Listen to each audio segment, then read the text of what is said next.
నాన్నగారు ఒక 8-10 ప్రొడ్యూసర్ని ఇంటికి పిలిచి నేను ఇలా రెమ్యూనరేషన్ పెంచాలనుకుంటున్నా అని వాళ్ళని చాలా నీట్గా అడిగి పెంచేవారంట. పునీత్ రాజ్ కుమార్ గారి కంటే గొప్ప. వాళ్ళని అడిగి పెంచడమే కాదు, నష్టం ఏమన్నా వచ్చినా రెమ్యూనరేషన్లో కట్ చేసుకుంటా, లాసెస్ కాంపన్సేట్ చేస్తా, డిస్ట్రిబ్యూటర్ నష్టపోకూడదు అని బలంగా నమ్మేవారంట. ఆయన చనిపోకముందు బజరంగి 2 డిస్ట్రిబ్యూటర్తో మాట్లాడిన కాల్ కూడా వైరల్ అవుతుంది.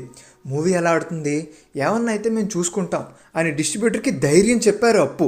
అలా పునీత్ కెరియర్లో బిగ్గెస్ట్ హిట్ 2017లో రాజకుమార మూవీ వచ్చింది. All time industry hit. Puneeth సినిమాలు 360 రోజులు ఆడినవి కూడా ఉన్నాయి. మామూలుగా ఏదైనా సినిమాకైతే ఓపెనింగ్స్ బాగా వస్తాయి, కానీ పునీత్కి ఓపెనింగ్సే కాదు, లాంగ్ రన్ కూడా ఉంటుంది. That's what made him a star. అన్ని ఏజ్ కేటగిరీస్, ముఖ్యంగా ఫ్యామిలీస్ కూడా తన మూవీస్ చూస్తారు.